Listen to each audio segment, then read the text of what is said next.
Very good morning student. Today we'll see partnership final account exercise number 1. Objectives questions होते हैं 20 marks के लिए आपको पूछा जाता है, बहुत इंपॉर्टेंट होते हैं जो हमें स्कोरिंग हमारे मार्क्स स्कोरिंग करने में हेल्प करते हैं. So let's start. Exercise number 1 आपके टेक्स्ट बुक में से लिया है. Objectives question, select the most appropriate alternative and rewrite the sentence. सबसे पहले आप ना क्वेश्चंस रीड किया करो प्रॉपर्ली. यहाँ पे उन्होंने दिया रीराइट, दैट मीन्स आपको यहाँ पे ये सेंटेंस फिर से लिखना है विद द करेक्ट ऑप्शंस. ठीक है, अगर आपने सिर्फ ऑप्शन लिखा तो आपको मार्क्स नहीं मिलेंगे. तो क्वेश्चन पे ध्यान दिया करो, रीराइट करना है.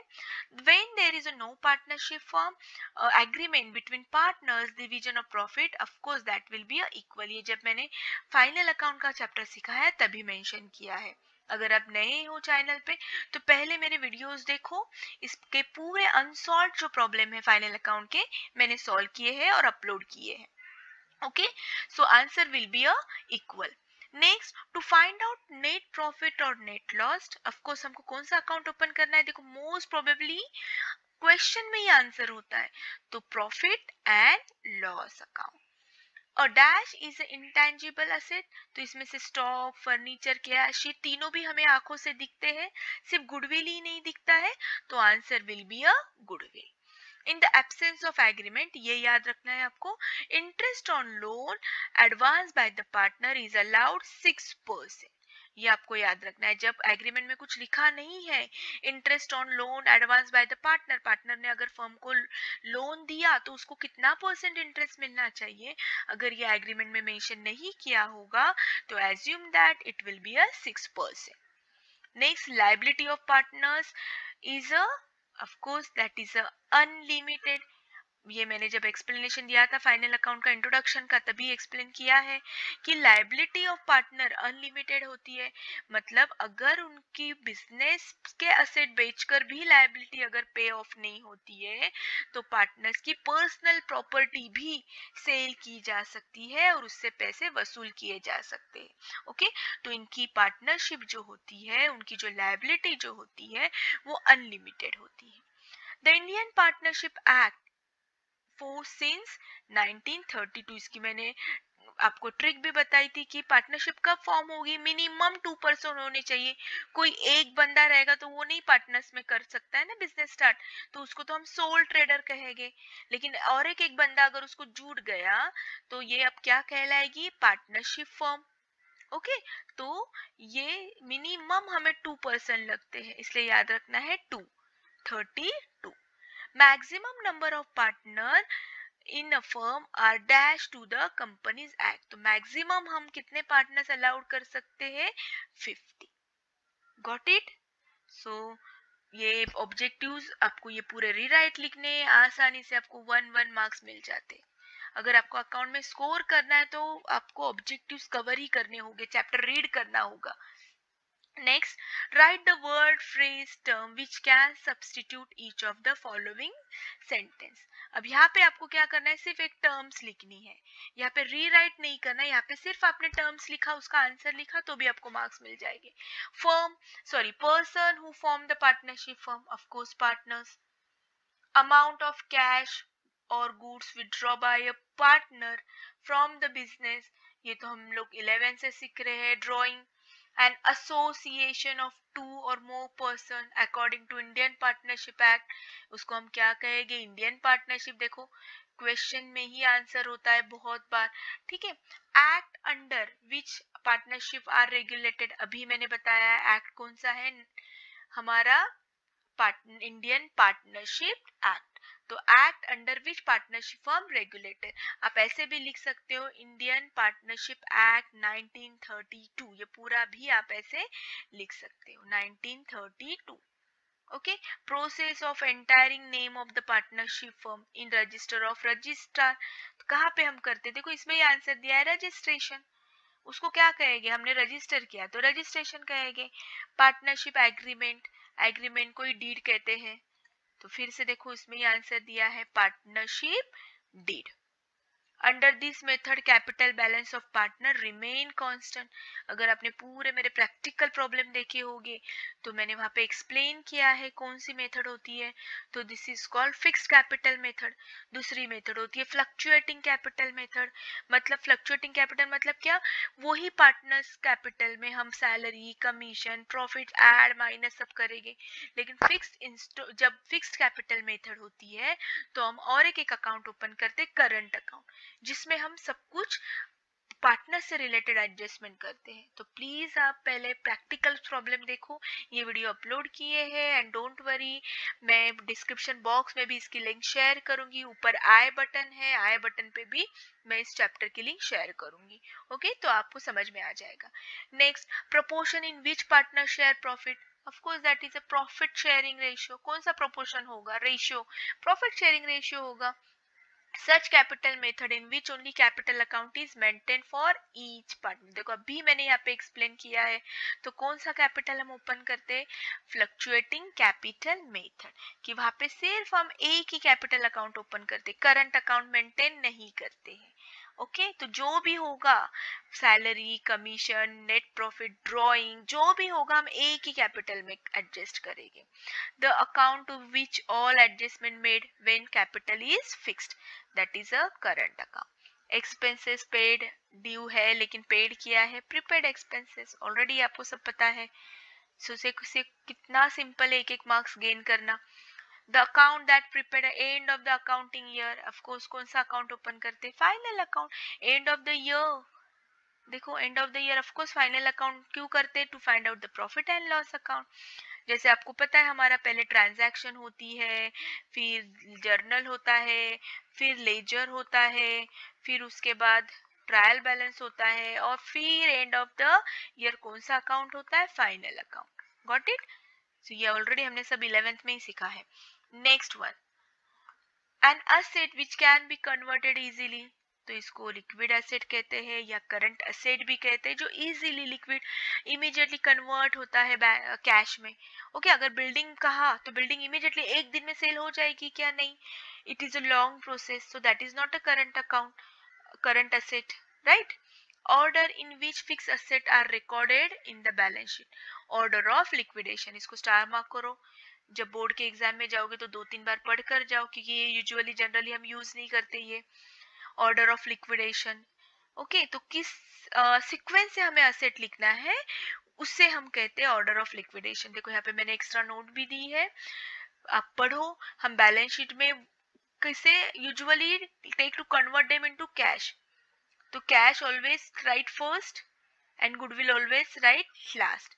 बट 11th-12th में हम ये सीक्वेंस फॉलो नहीं करते हैं। FY SY से आपको ये ध्यान में रखना है कि बैलेंस शीट लिखते वक्त कौन सा असेट पहले होने चाहिए, कौन से असेट नीचे होने चाहिए, right. The account in which selling expenses are recorded, of course profit and loss account में ही हम रिकॉर्ड रखते हैं। Debit balance of trading account, अब यहाँ पे आपको ध्यान देना है, यहाँ पे बहुत बार आप इमीडिएटली आंसर देंगे डेबिट बैलेंस मतलब ग्रॉस प्रॉफिट, बट ऐसे नहीं है। देखो यहाँ पे एक्सप्लेन करती हूँ मैं, this is a trading account. तो इस देखो यहाँ पे हम क्लोज करते हैं, हमको यहाँ पे 2 GP मिलता है, ग्रॉस प्रॉफिट। ओके, तो बहुत बार आप जैसे पढ़ते हो ना debit balance of trading account, immediately आप ये कंसिडर करते हो gross profit, but answer is gross loss. Why, तो ध्यान से देखो, जब भी वो कहेंगे debit balance of trading account, इसका मतलब डेबिट बैलेंस हेवी है, ये टोटल हेवी है। तो डेबिट मतलब क्या, एक्सपेंसेस, इसका मतलब एक्सपेंसेस साइड हेवी है। तो कॉमन सेंस है, जब एक्सपेंसेस साइड हेवी होगा और इनकम लेस होगा तो हमें क्या मिलेगा, लॉस मिलेगा। तो answer will be a gross loss. Got it. और यही अगर उन्होंने पूछा होता credit balance of trading account, इसका मतलब क्रेडिट साइड हेवी है, क्रेडिट इनकम ज्यादा है। तो जब इनकम ज्यादा है और खर्चा कम है तब हमें मिलेगा ग्रॉस प्रॉफिट। तो प्लीज ये आप ध्यान रखो, कंफ्यूज मत हो जाओ। अब सेम अब यहाँ पे आप बताओ, अब यहाँ पे क्या बोला है, credit balance of profit and loss. तो चलो प्रॉफिट एंड लॉस ओपन करो। इसका मतलब देखो ये डेबिट साइड है, ये क्रेडिट साइड है। डेबिट साइड में हम एक्सपेंसेस लिखते हैं, क्रेडिट साइड में इनकम लिखते हैं। तो यहाँ पे उन्होंने क्या बताया है, credit balance of profit and loss account, इसका मतलब क्रेडिट साइड हेवी है, इसका मतलब इनकम हेवी है, तो ऑफ कोर्स जब इनकम हेवी होगा एक्सपेंसेस से तो हमें प्रॉफिट ही मिलेगा, तो प्रॉफिट एंड लॉस में हमें नेट प्रॉफिट मिलेगा। ओके, इसको भी स्टार मार्क या कुछ सर्कल ऐसे करके रखो ताकि एग्जाम में जाने से पहले एक बार पढ़ लो। Now next, true and false with reason.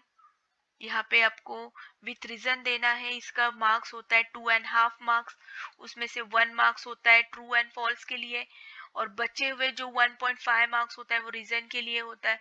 तो ये भी ध्यान में रखना है आपको, रीजन कितने लाइन लिखना है, maximum 2 line.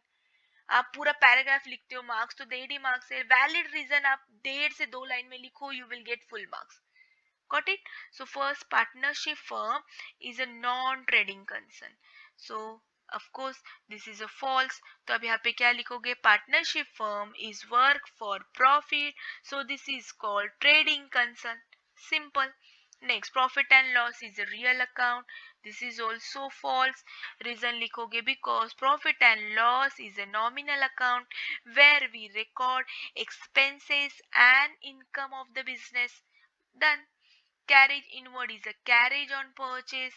Of course this is true, because when we purchase a raw material we need to pay on purchase as a carriage. Carriage is a transportation expenses, so that is a carriage inward, is carriage on purchase. Adjustment recorded in partners current account in fixed capital method, of course true. तो यहाँ पे आपको लिखना है in fixed capital method, fixed capital remain same, adjustment regarding partners we do in current account, है ना, ऐसे ही करते हैं ना हम लोग। Prepaid expenses are treated as a liability, so this is false. तो यहाँ पे आपको लिखना है prepaid expenses are treated as asset. Most probably अगर आप देखोगे तो क्वेश्चन में ही आंसर होता है, इसको ही आप रिवर्स लिखो, prepaid expenses are treated as a asset, ये रीजन है। If partnership deed is silent, the share profit is capital ratio. Of course, this is a false. तो reason क्या लिखोगे? Whenever the partnership deed is silent, partners share profit and loss in their equal ratio. देखो reason, एक दो line में ही आपको finish करना है। Next one, balance sheet is an account, कहो है क्या? Of course this is a false. तो यहाँ पे आप क्या लिखोगे? No, balance sheet is a statement, it show fine true and fair value of financial statement. Simple. wages paid for installation is a revenue expenditure. this is also false, because machinery purchase करते हैं उसमें हम wages add करते हैं, so this is also considered as a capital expenditure. ठीक है, तो machinery की वैल्यू अगर 40,000 है और इंस्टॉलेशन चार्जेस 10,000 है, तो टोटल मशीनरी की वैल्यू होगी 50,000। Got it? तो ये भी हम कंसिडर करेंगे कैपिटल एक्सपेंडिचर है, बार बार नहीं एक्सपेंसेस इनकर्ड होने वाला है, एक बार ही इंस्टॉलेशन चार्जेस लगेगा। Okay, next, income received in advance is a liability. Of course this is a true.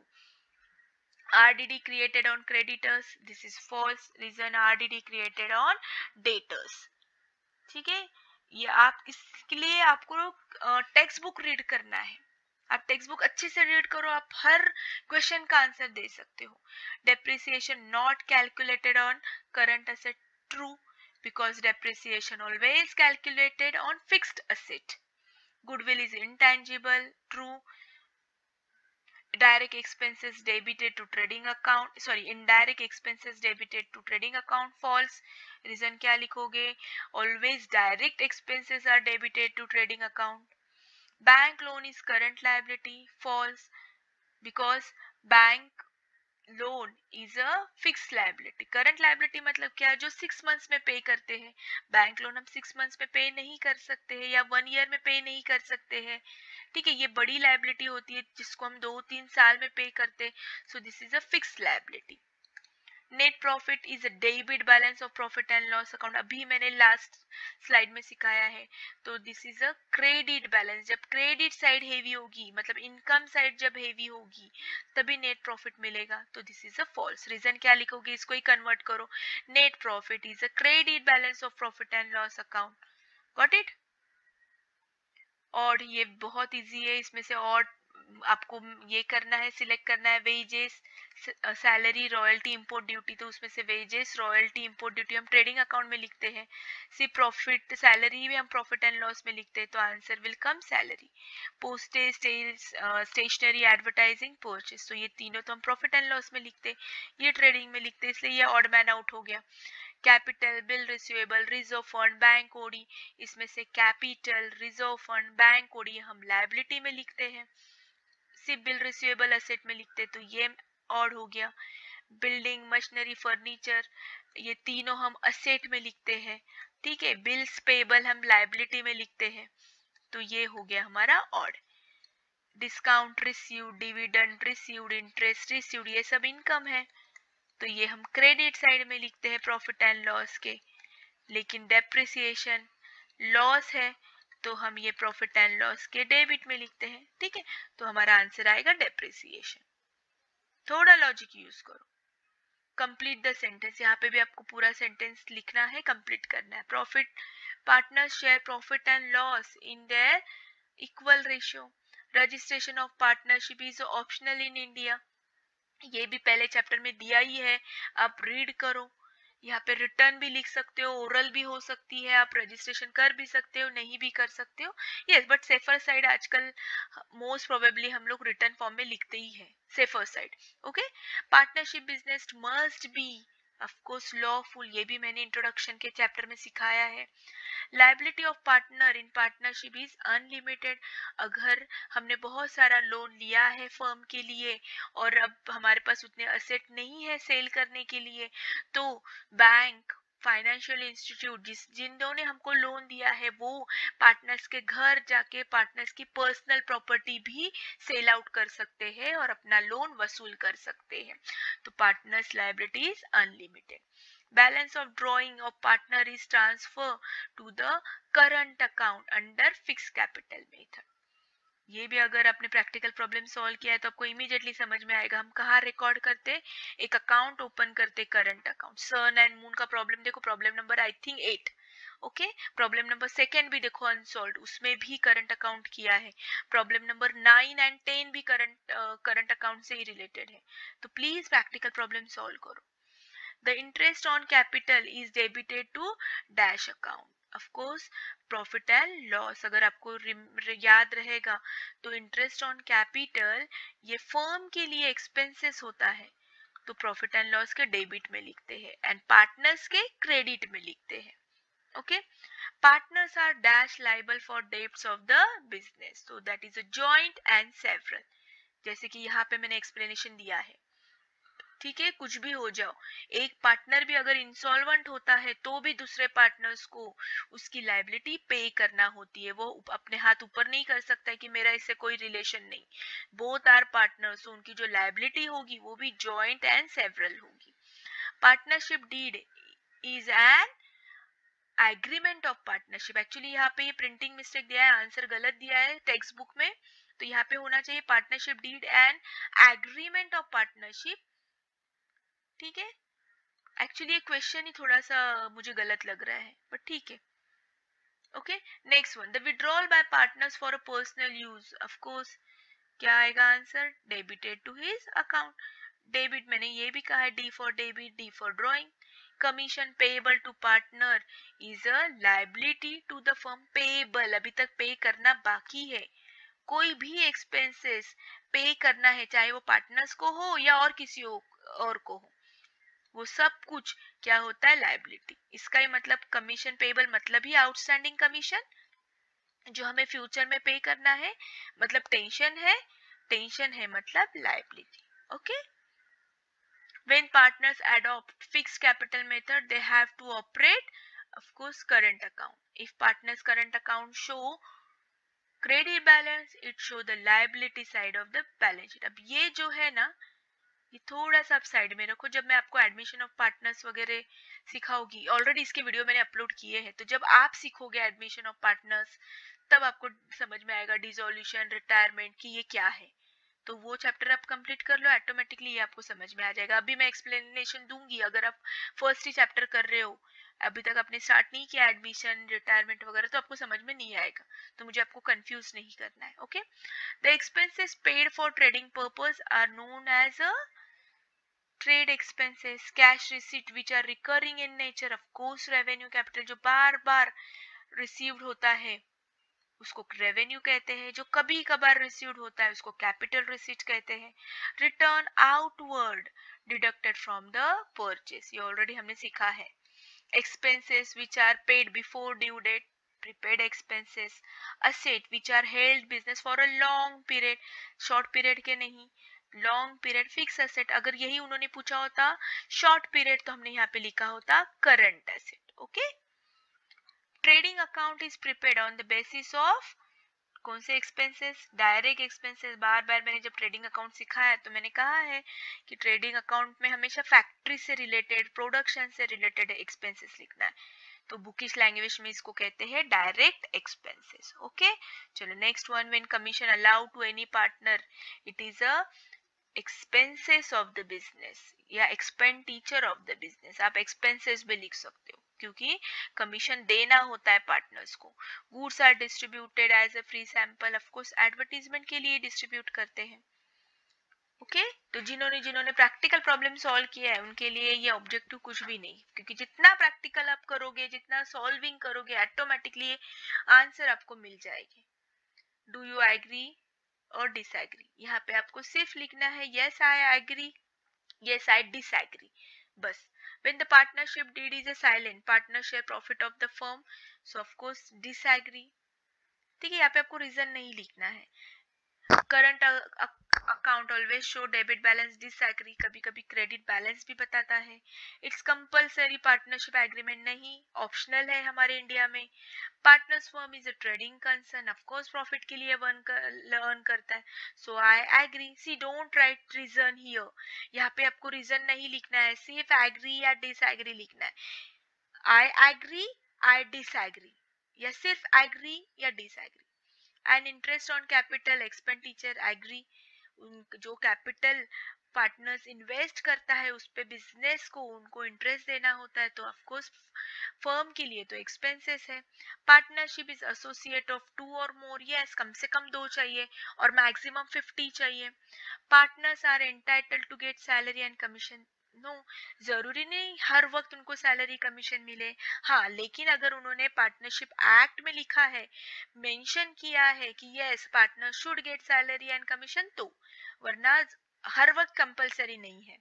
The balance of capital remain constant as the fixed capital, yes, बार बार ये आ रही मेथड देखो, तो of course remain capital fixed ही होता है, ठीक है। द इंडियन पार्टनरशिप एक्ट 1932 है भैया, ये 45 कहाँ से आ गया, तो disagree. Profit and loss show true financial, disagree, हाँ ये एक ध्यान में रखो, टेक्स्ट बुक में प्रिंटिंग मिस्टेक है, वहां पे एग्री दिया है, but answer is disagree because balance sheet show true financial position, okay. तो please make a correction in your textbook, printing mistake है। Amount borrowed by partner from his business will be debited to current account, agree। sold but undispatched must be part of valuation of closing, no, disagree है। sold किया है तो अगर आपको adjustment याद रहेगी unrecorded sales, तो याद करो हम सेल्स में ही ऐड करते, क्लोजिंग स्टॉक में नहीं। क्लोजिंग स्टॉक मतलब क्या, जो हमने बेचा नहीं है और अभी भी हमारे फैक्ट्री में है, उसे हम क्लोजिंग स्टॉक कहते हैं, so disagree. Carriage inward is a selling distribution overhead, so of course नहीं, क्योंकि कैरेज इनवर्ड ये हम ट्रेडिंग अकाउंट में लिखते हैं, ट्रेडिंग अकाउंट में हम प्रोडक्शन से रिलेटेड डायरेक्ट एक्सपेंसेस लिखते हैं, so this is a disagree. Gross profit is operation profit, disagree. Gross profit नहीं, net profit is operational profit. All financial as debited, of course financial के जो भी खर्चे हैं, advertisement, bad debt, salary, insurance, interest on bank, ये सब financial related है, indirect expenses है, तो ऑफ कोर्स हम प्रॉफिट एंड लॉस के डेबिट में लिखते हैं क्योंकि एक्सपेंडिचर है। ये अगर उन्होंने पूछा होता फाइनेंशियल इनकम आर डेबिटेड, तो नहीं, हम क्या करते हैं, वो क्रेडिटेड करते हैं, ठीक है। तो ध्यान से पढ़ना है, कंफ्यूज कभी कभी कर देते हैं वो, twist. Free distribution is debited to trading account, of course not, yes हम इसकी एंट्री करते हैं, free distribution of goods, by goods distributed free sample, लेकिन वो हम ट्रेडिंग अकाउंट के क्रेडिट साइड में करते हैं, if you remember. Practical problem में देखा होगा आपने, एडजस्टमेंट टू इफेक्ट देते, एक प्रॉफिट एंड लॉस के डेबिट में देते एज ए एडवर्टीजमेंट और एक ट्रेडिंग के क्रेडिट में देते हैं, डेबिट में नहीं देते। ओके, सो डिसएग्री। अब calculation very easy, closing stock यहाँ पे ये देखो, कैलकुलेशन एक ये इंपॉर्टेंट पार्ट है, calculation of closing stock under valuation. क्या किया है उन्होंने, जो क्लोजिंग स्टॉक जो 30,000 है वो अंडर वैल्यूएशन किया है, कितना परसेंट, 10%। मतलब परसेंटेज जब भी होता है तो हम कितने परसेंटेज हमेशा लेते हैं, 100%। लेकिन यहाँ पे उन्होंने गलती से 10% कम लिया है, मतलब 90% लिया है। तो देखो ये जो 30,000 ये 90% लिया है, अंडर वैल्यूएशन। ओके, तो हमको तो हमेशा 100% चाहिए, ट्रू वैल्यू चाहिए हमारी क्लोजिंग स्टॉक की। तो 100% को कितना, तो क्रॉस मल्टीप्लिकेशन करो। सो एक्चुअली इसकी वैल्यू, क्लोजिंग स्टॉक की वैल्यू कितनी बैलेंस शीट में होनी चाहिए, 33,333.33। Got it. लेकिन हमने कितनी बताई, कम बताई, अंडर वैल्यूड बताई, 30,000। तो प्लीज बहुत सारे बच्चे क्या करते हैं, 30,000 पे 10%, सो 10% आता है 3, तो देखो ऐसे लिखते हैं 30,000, 3,000 ऐड कर दो, इसका मतलब इसकी अब वैल्यू कितनी है, 33,000। बट नहीं, दैट इज टोटली रॉन्ग, ऐसे कैलकुलेट करना है, आप टेक्स्ट बुक ध्यान से पढ़ो। Okay, next one. अब ये डेप्रिसिएशन तो बहुत आसानी से करेंगे। हमने फर्नीचर लिया है 220 पे 1 ईयर, तो 2,20,000 पे 1 ईयर के लिए 12.5, इट कम्स 27,500। ठीक है, यहाँ पे हमने मंथ क्यों नहीं लिया, क्योंकि पूरे 12 मंथ्स में 12 मंथ्स यूज किया है, तो वैसे भी इसका आंसर 1 ही आता है। ठीक है, इसलिए हमने यहाँ पे नहीं लिया। अब यहाँ पे 10,000 वैल्यू है 6 मंथ्स के लिए, तो देखो रेट सेम ही है, बट यहाँ पे हमने 6 मंथ्स, 12 महीने में से 6 मंथ्स यूज किया है, तो depreciation. Got it, very simple. Insurance premium is paid, उसके पहले हम फोर्थ वन देखते हैं, फाइंड जीपी। तो यहाँ पे एक छोटा सा आपको ट्रेडिंग अकाउंट बनाना है। देखो सब आइटम्स लिखे हैं क्या, तो हमको मिला जीपी। तो जब ये ऐसे देंगे तो उनका एक्सपेक्टेशन होता है कि हम ऐसे ट्रेडिंग अकाउंट बनाए और यहाँ पे वर्किंग नोट बताए इस तरीके से। तो जीपी हमें कितना मिला, 9,600। ओके, 2 मार्क्स के लिए, 3 मार्क्स के लिए कैलकुलेशन आएगा। Next, insurance premium is paid for 1 सितंबर 1,500 और अकाउंट ईयर होता है 31 मार्च। जिन्होंने प्रैक्टिकल प्रॉब्लम किए हैं उनको यह आएगा कि 1,500 हमने एडवांस पेड किया है। सो हमें तो सिर्फ कितने मंथ्स का, 12 मंथ्स का होना चाहिए, बट यहाँ पे देखो सितंबर टू मार्च, तो सितंबर से मार्च कैलकुलेट करो, it come 7। So answer 875, 12 month से 7 मंथ का हमने पेड किया है, तो हम सिर्फ 7 मंथ्स का ही बताएंगे। Got it, so 875। Practical problem में मैंने 2-3 बार सॉल्व किया, अच्छे से एक्सप्लेनेशन दिया है। अब borrowed loan from bank of Maharashtra 2 lakh, rate of interest 15%, और कब खरीदा है, अक्टूबर में खरीदा है, मतलब कब लोन लिया है, अक्टूबर में। तो हम बैंक को इंटरेस्ट कितना पे करेंगे, 1,500। 2 लाख का लोन था, 15% था, 100 क्यों 100 लिया, क्योंकि परसेंटेज है, और 12 मंथ से 6 मंथ से हमने यूज किया है उस साल। देखो अक्टूबर में लिया है, तो अक्टूबर से मार्च तक कैलकुलेट करो, क्योंकि अकाउंटिंग ईयर मार्च में एंड होता है। ठीक है, तो अक्टूबर 19 से मार्च 20 कम 6 मंथ्स, सो 1,500। आई होप आपको सब समझ में आया है। प्रैक्टिस करो, 20 मार्क्स बहुत आसानी से आपको मिल जाते हैं। तो आई होप, अगर कोई डाउट होगा तो कमेंट बॉक्स में लिखो, अपने फ्रेंड के साथ जरूर शेयर करो। Bye bye, have a nice day.